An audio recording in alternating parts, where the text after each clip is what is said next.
João 17, no versículo 4, Cristo, ele usa a expressão de que a obra está sendo feita. Então ele diz assim: eu glorifiquei-te na terra, tendo consumado a obra que me deste a fazer.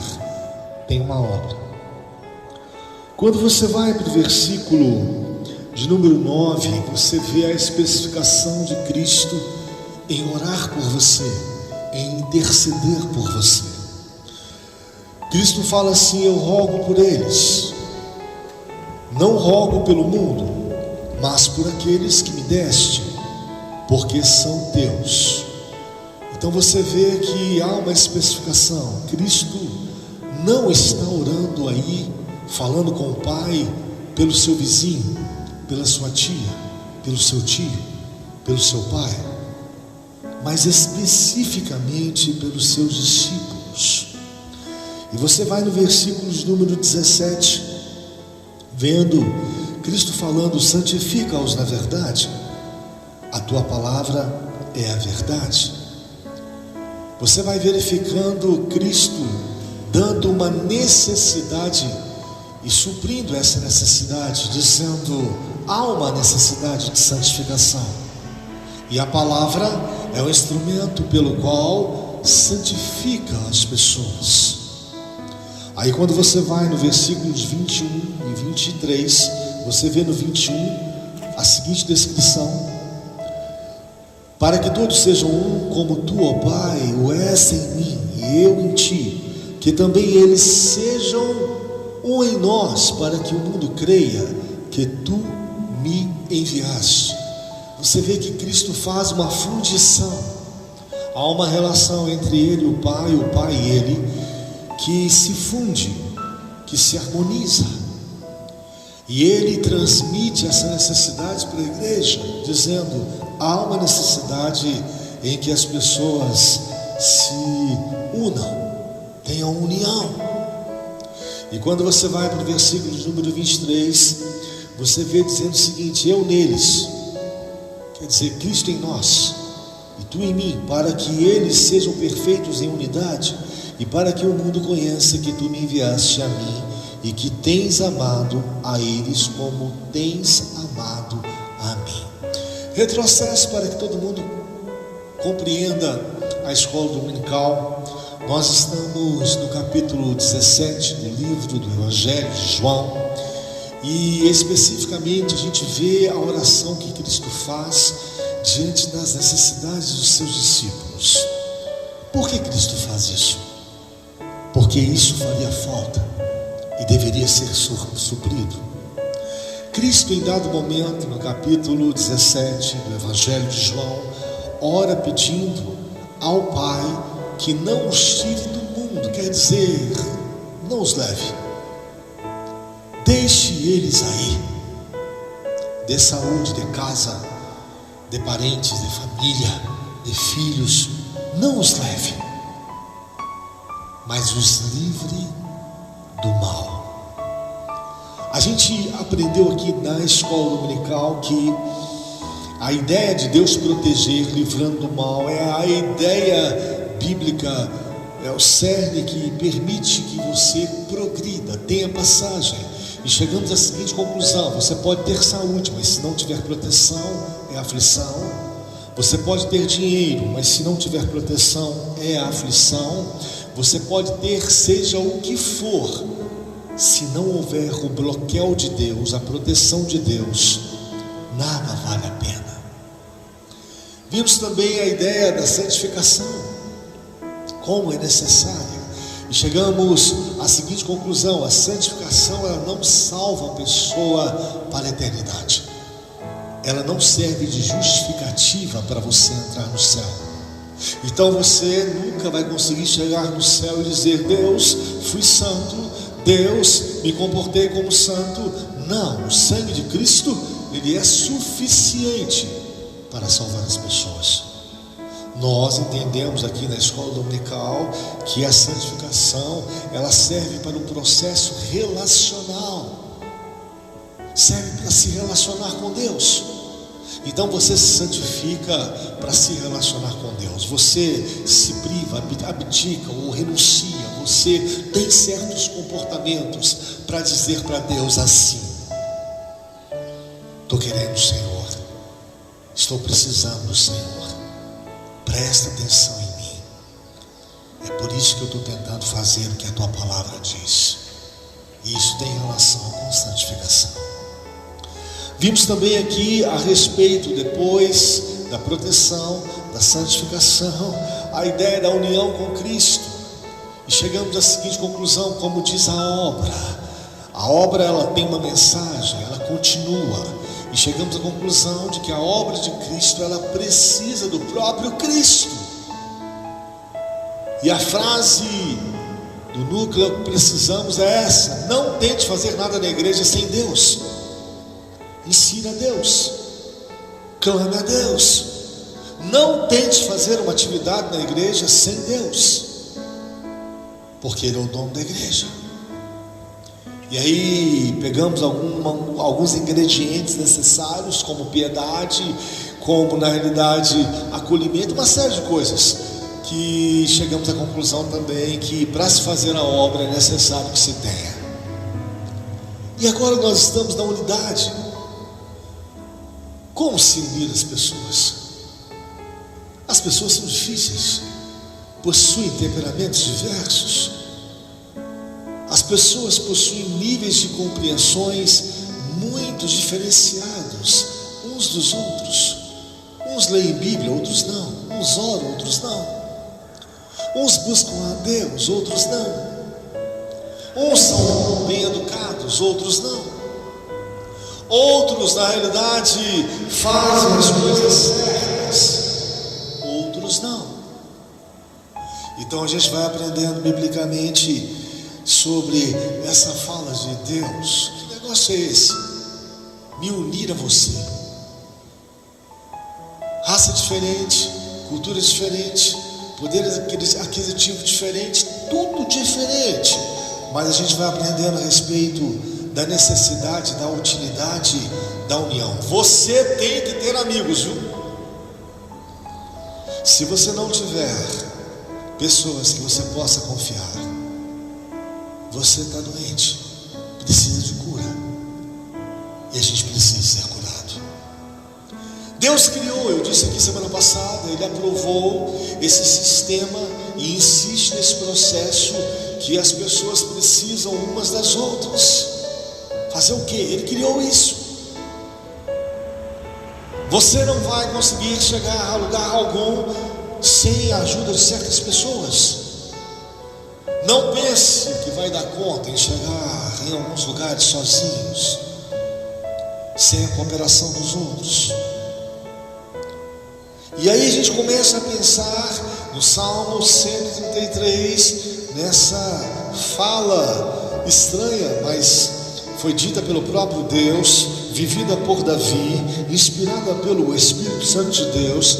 Abra comigo aí no Salmo 133 e veja que absurdo. Digo absurdo porque a Bíblia, ela te remete, ela te envolve, ela dá a dica para que você faça coisas que você não quer fazer. O texto do Salmo 133 são só 3 versículos falando sobre a excelência do amor fraternal. Só 3 versículos que fala de poder, que fala de autoridade, que fala de escolha, que fala de sagrado, sacro. O texto ele começa com uma exclamação, e talvez você não saiba o significado dessa pontuação que está aí. Ó, exclamação. A exclamação ela proporciona uma ideia de admiração, de surpresa. Mas por que você está surpreso? Por que você está admirado?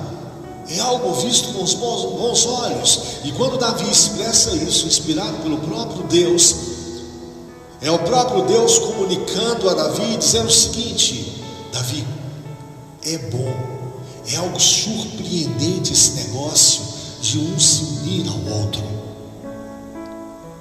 E quando você vai entender mais essa palavra que diz quão, o que significa quão? Talvez você nunca tenha tido a curiosidade de discernir essa palavra. Essa palavra demonstra um grau de intensidade, de força, quão menor, maior.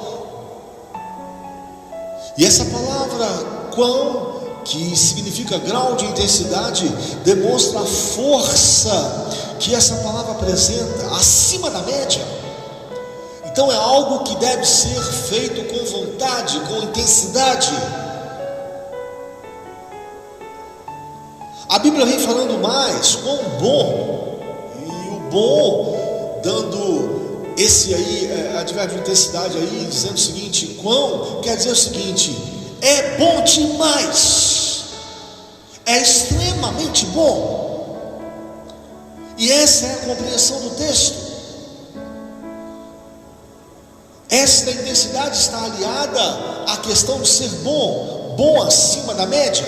Então o texto vem dizendo o seguinte, ó, quão bom, e aí vem para outra parte, falando a respeito de suavidade, repete de novo com intensidade, quão suave.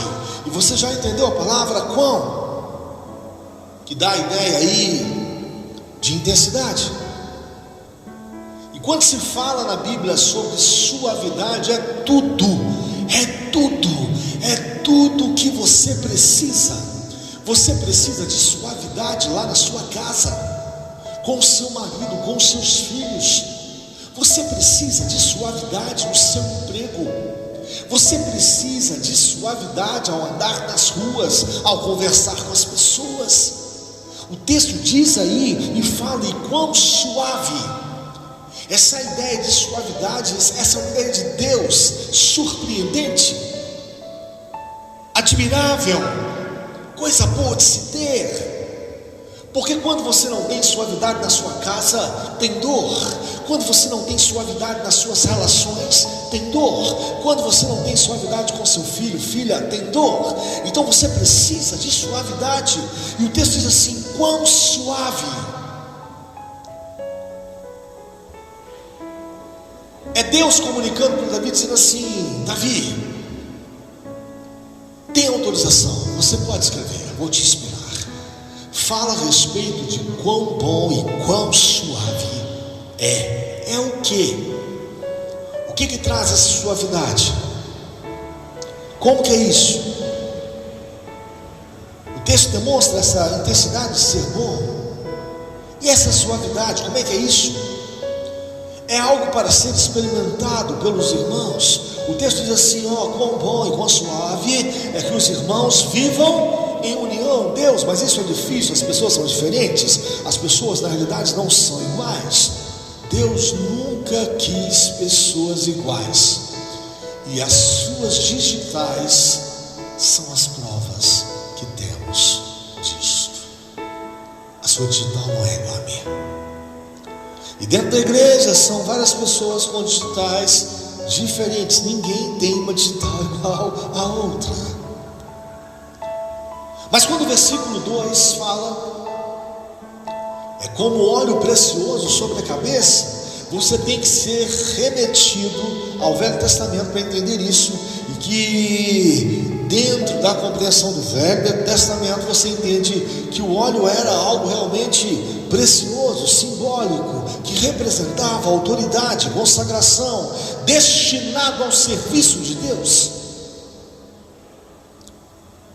Então, atrás das frases tem os seus significados, e nesses significados tem uma história. Nessa história nós nos encaixamos. Por que o texto fala como orvalho de Hermon?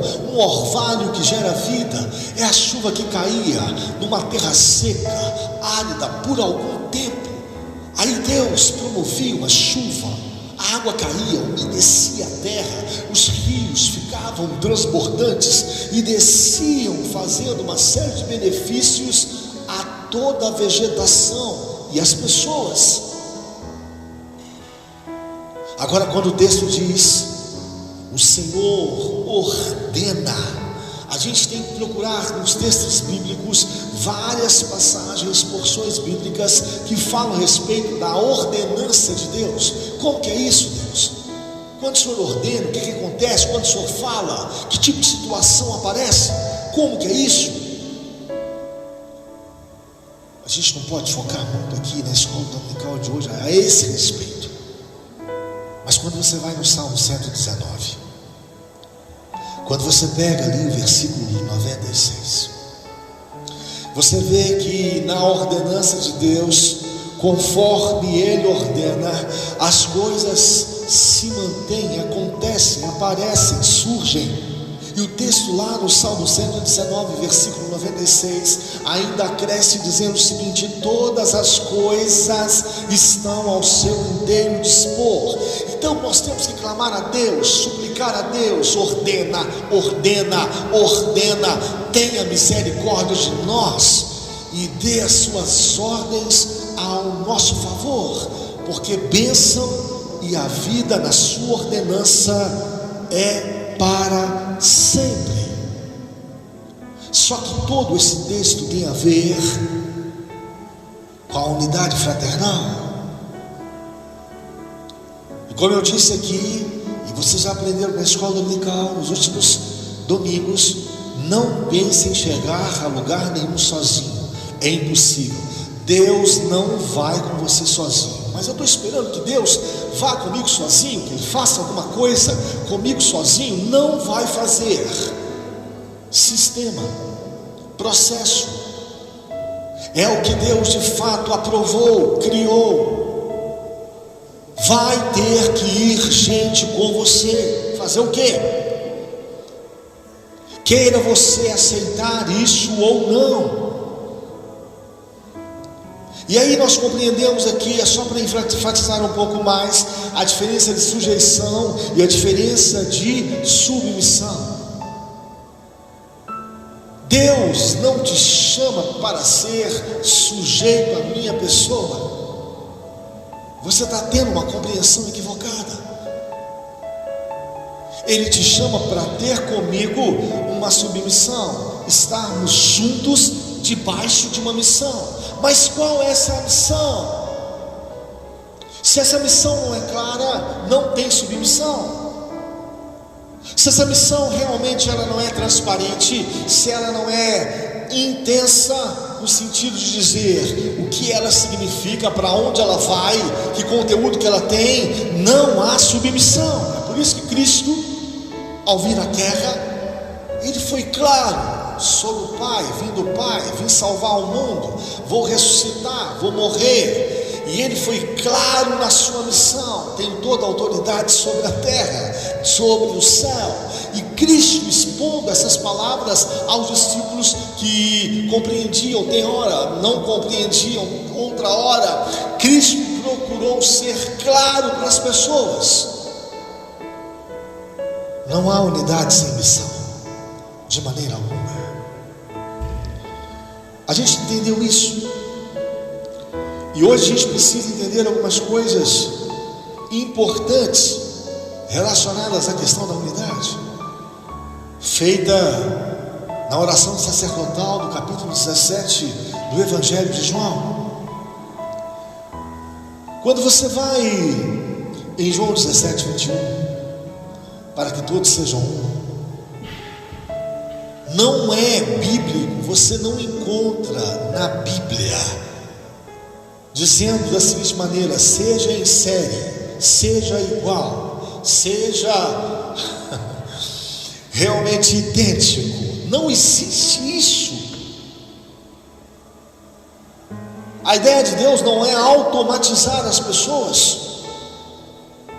A ideia de Deus é dar uma missão e as pessoas diferentes compreenderem essa missão. E vimos aqui domingo passado que o que mais fortalece essa unidade é a filiação, é o Pai, porque apesar das diferenças temos o mesmo Pai.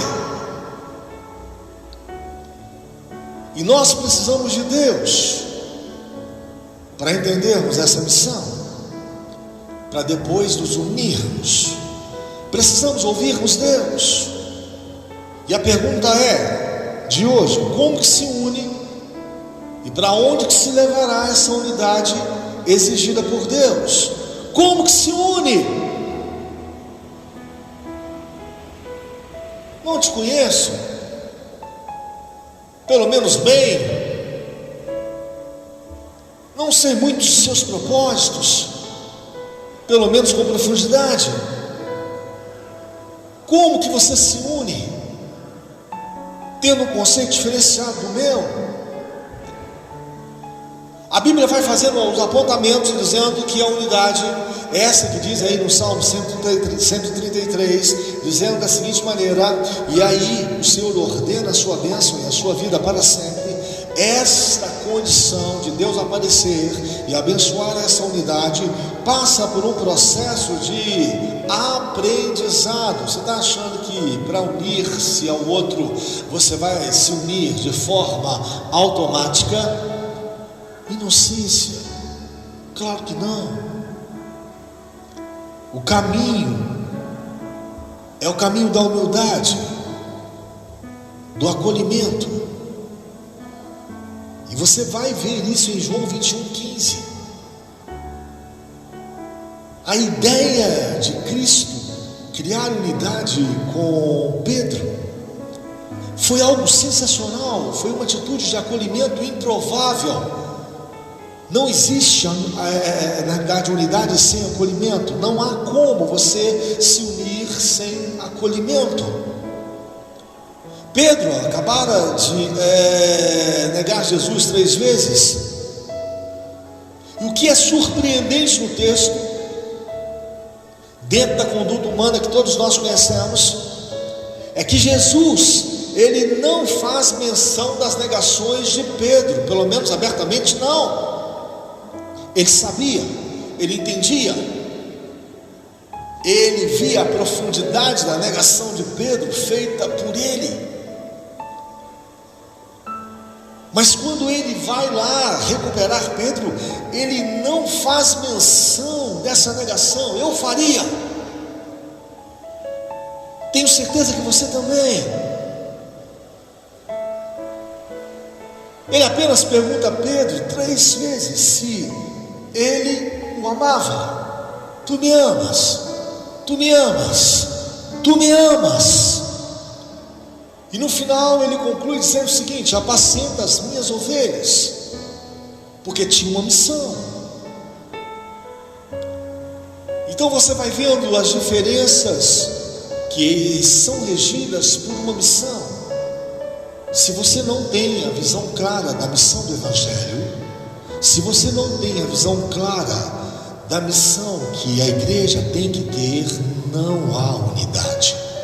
Se as pessoas não souberem disso, se a pessoa que está do seu lado não souber disso, não tente se unir, porque é a missão que une, a missão dada pelo próprio Cristo, e o próprio Cristo é a missão. Então você conclui isso: meu Deus, estou tentando me unir e não consigo, estou tentando fazer e não consigo, estou tentando agregar e não consigo, estou tentando na realidade me juntar e não consigo. É porque você não está tendo a visão clara da missão, a missão de Cristo, do próprio Cristo. Você sabe o que diz a missão dos evangelhos, das cartas de Paulo, dos Apocalipse, do Velho Testamento. Se você não sabe a respeito da missão, você perde todo o sentido de se unir a quem pertence à missão, e você se desloca, se isola, adoece. Aquilo que você era agarrado, você diz agarra. Então em Ezequiel 34:4 fala sobre isso: ovelhas que estão doentes, ovelhas que estão desgarradas, ovelhas que estão fracas, ovelhas que estão perdidas, ovelhas que estão quebradas. Todos esses 5 aspectos estão lá escritos em Ezequiel 34:4. A missão, ela precisa ser apresentada. porque é ela que se submete, não é outra coisa, e eu preciso entender isso. Aí quando eu vou descobrir a missão, então tá, Senhor, fala comigo a respeito da missão. Eu vou entendendo que a missão, nela há autoridade, porque o próprio Cristo está envolvido na missão. A autoridade na terra e no céu, e eu não posso esquecer isso. Quando eu vou me envolvendo na descoberta da missão, eu vou descobrindo que há em Cristo misericórdia, porque imagina uma missão sem misericórdia, meu Deus, essa missão sem misericórdia está fadada ao fracasso, e eu preciso descobrir isso. Eu, quando vou vasculhando, debruçando, procurando entender a missão, eu vou entender que na missão Cristo ressuscitou, porque imagina uma missão com uma pessoa morta, só com ideias, isso não vai dar certo, nunca deu certo. Ideias, só ideias, só ideias, só palavras, só palavras, só palavras, nunca deu certo. Precisa entender que Cristo ressuscitou, está vivo, então o dom da missão está vivo, e que quem está vivo fala, anda. Quem está vivo comete ações, diz não de si. Quem está vivo resgata, põe, tira, faz realmente aquilo que os vivos fazem. Isso faz toda a diferença. O dom da missão está vivo. Eu ainda pesquisando mais sobre a missão, eu vou vendo que na missão lá existem promessas. E uma das principais promessas da missão é que Ele estaria conosco, nos ajudaria. O texto de João diz isso, a obra que continuaria. Então eu vou descobrindo que na missão, essa missão tem como objetivo transformar a vida das pessoas, salvar as pessoas, dar às pessoas o Espírito Santo, para que o Espírito Santo os guie em toda a verdade. E aí você vai vendo que essa missão, a ideia dela é proteger, porque o dom da missão protege, santifica, une. E quando eu vou tendo essas descobertas, é que eu consigo me unir a outra pessoa. Você está achando que eu vou me unir a você por acaso, por coincidência, por uma situação que cai do céu? Não, eu vou me unir a você porque você tem a mesma missão que a minha. E essa é a compreensão que nos une, é a koinonia, é a comunhão. E às vezes nós somos ingênuos, somos crianças em acharmos que não precisamos do conhecimento, da experiência, da descoberta da missão, porque o que une é o dom da missão com a sua missão. Porque as pessoas são diferentes, as pessoas são muito diferentes. A unidade se externa da seguinte forma: quando eu vou na missão, e a missão ela tem missão de Cristo, a descrição, o incentivo de que entrando nessa missão eu vou ter que amar e respeitar as pessoas. E é isso que você vê em Romanos 12:10. Isso faz parte da missão. Então eu só me uno dentro dos conceitos, dos conteúdos da missão. Não, obrigado. E sem essa situação de conteúdo não tem unidade. Mas quando eu vou também em Gálatas 5:13, eu consigo observar que nessa missão as pessoas vão ter que servir. Então essa oração que Cristo faz lá em João 17, essa oração sacerdotal, e quando fala unidade, ele fala através dessa unidade muitas coisas a serem feitas dentro da missão que o próprio Cristo tem: suportar e perdoar. Nessa missão as pessoas vão ter que praticar isso, a suportação e o perdão, a instrução e o aconselhamento, como está escrito em Gálatas 3:16. Nessa missão há de se ter um ambiente, e se não tem, essa missão está errada, um ambiente para que se haja confissão de pecados, como está escrito lá em Tiago 5,16. Essa missão ela não pode ser perdida de vista, porque se perde a missão, se cria desunião, e se cria desunião, as pessoas estão perdidas, quebradas, como diz lá em Ezequiel 34:4, desgarradas, feridas, doentes. As pessoas estão realmente fracas, tudo por ter uma ausência da missão de Cristo. Mas quando você vai descobrindo mais sobre essa missão, ao falar de Cristo, você vai em Romanos 15:14, você vê lá que essa missão ela tem incentivo. O próprio Cristo vai incentivando as pessoas dentro da missão.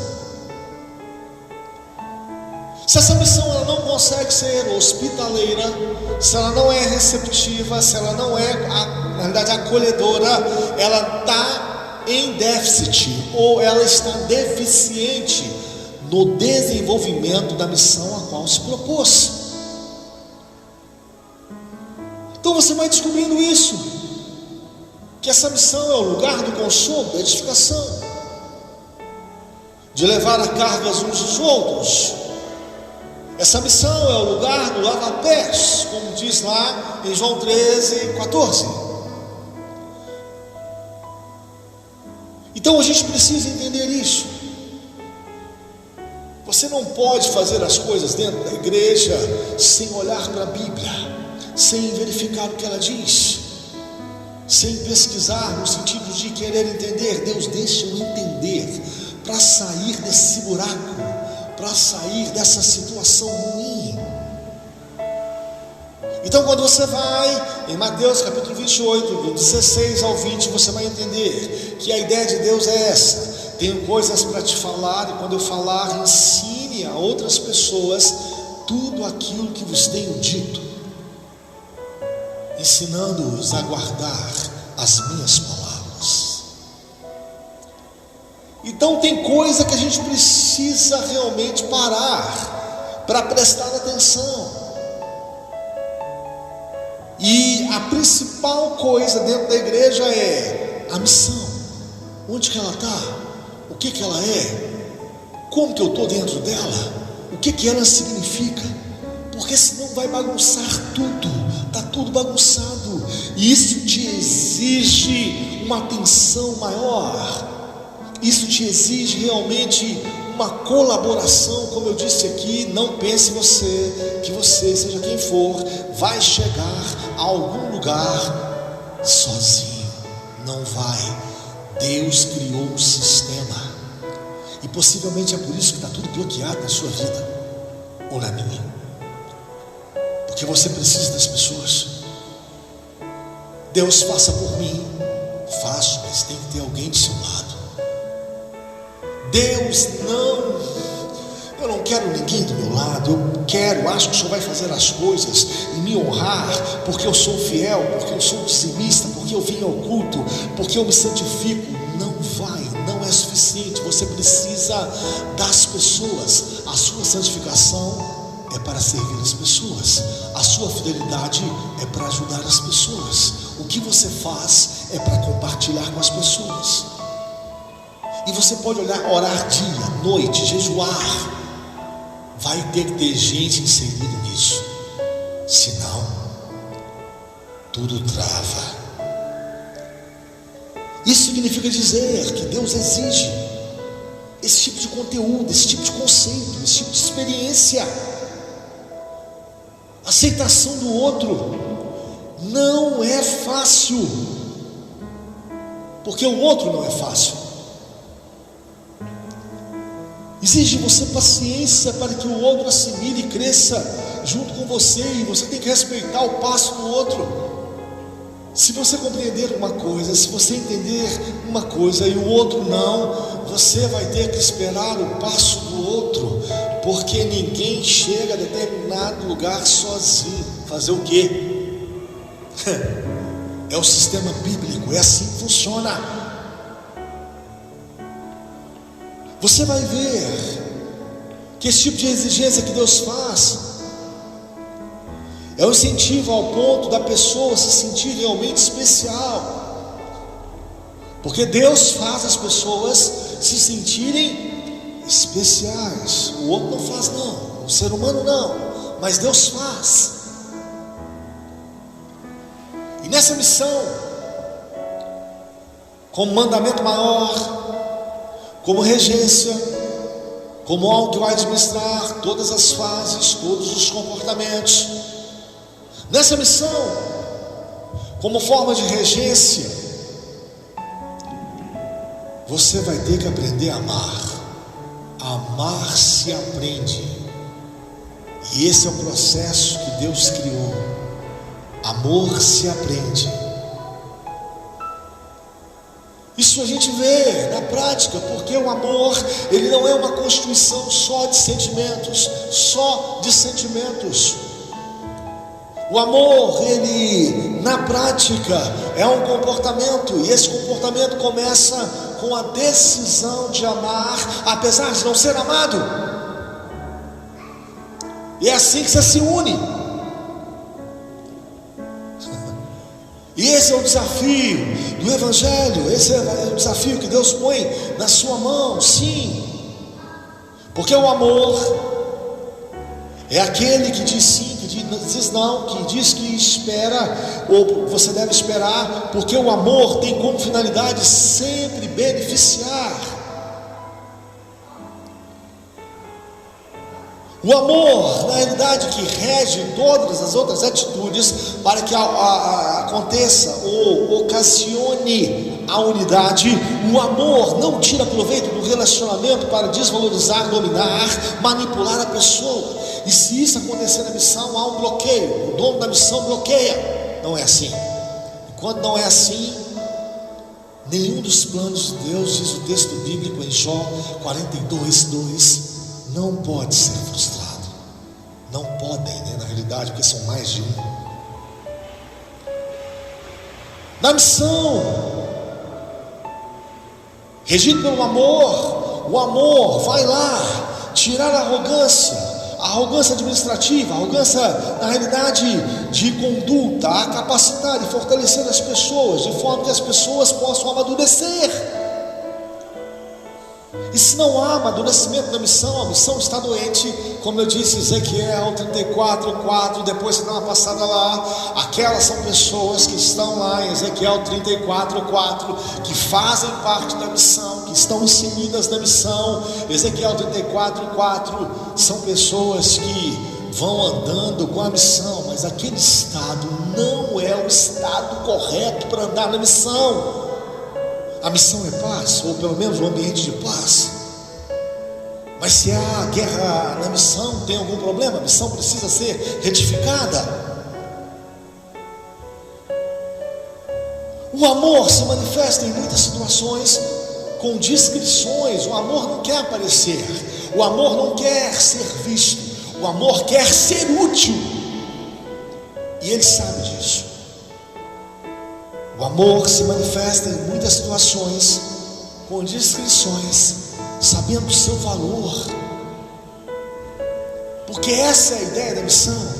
O dono da missão, dar valor às pessoas para que elas possam entender que nesse valor o importante não é a glória que se recebe, mas é a utilidade que se tem.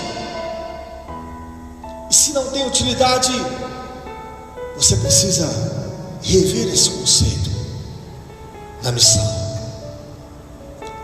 Pode vir, Sanzinho. O amor se alegra com a vitória dos outros. Eu estava dizendo a um amigo e a uma amiga essa semana o seguinte: olha, como que você sabe, como que você entende que a pessoa que gosta de você te ama de verdade, quer o seu bem? É quando você tem vitória, é quando você ultrapassa certos limites, alcança certas coisas e a pessoa se alegra com isso. Mas quando você conta a sua vitória, chega para ele, para ela e conta a sua vitória, e essa pessoa faz uma cara de decepção, uma cara realmente de constrangimento, tem alguma coisa errada, porque o amor se alegra com a vitória dos outros e se sente bem com isso. Isso tem que estar na missão. Como eu disse aqui, o amor vai reger a missão. São várias coisas que a missão tem que fazer. A missão do próprio Cristo, o próprio Cristo faz. O amor na missão, dada pelo próprio Cristo, de forma saudável. O amor, apesar de ser incomodado, ele não para, ele insiste, ele ainda continua fazendo o bem, com os seus propósitos de ajudar, porque o amor incomodado não se incomoda com o que de fato esteja fora da missão. Então essa escola dominical de hoje você vai aprendendo isso. Semana que vem a gente volta. Porque se você não souber claramente o que a missão diz, você não sabe como se unir a seu irmão, a sua irmã, à igreja que você pertence. Não tem jeito. Você está achando que você vai se unir vindo à igreja? É isso? Você pega o ônibus, tem um punhado de gente lá. Se for horário de pico, está cheio, você não é unido a ninguém ali. Tem gente ali que você nem conhece. E às vezes você chega na igreja, é o mesmo tipo de experiência. O que eu estou fazendo aqui? O que essas pessoas me representam na minha vida? A igreja encheu, mas eu não pertenço a ela, porque a missão está descoberta, o conteúdo não se tem. E a gente precisa entender isso. Semana que vem a gente volta com uma continuidade desse tipo de afirmação. E a gente vai aprendendo a respeito da missão, porque você tem que ser submisso, estar debaixo dessa missão. Quem é o dono da missão? Cristo. E você vai aprendendo com isso. Aí a alegria tem, a paz tem, a cura tem, o andar com regozijo tem, o destravar acontece, a vida vale a pena, você começa a ter força, porque Deus dá força para você esforçar, e você começa realmente a reparar e verificar como é bom pertencer a essa missão. Mas se ela não é clara, eu adoeço, fico fraco, quebra as pernas, isolo, desagarro, quer dizer, eu estava agarrado, se perde. Todos esses 5 vocábulos você vai encontrar em Ezequiel 34:4. Volta, procura saber a respeito do dono da missão, dos dizeres que ele tem. Como eu disse aqui, a missão tem Cristo vivo, a missão não está morta.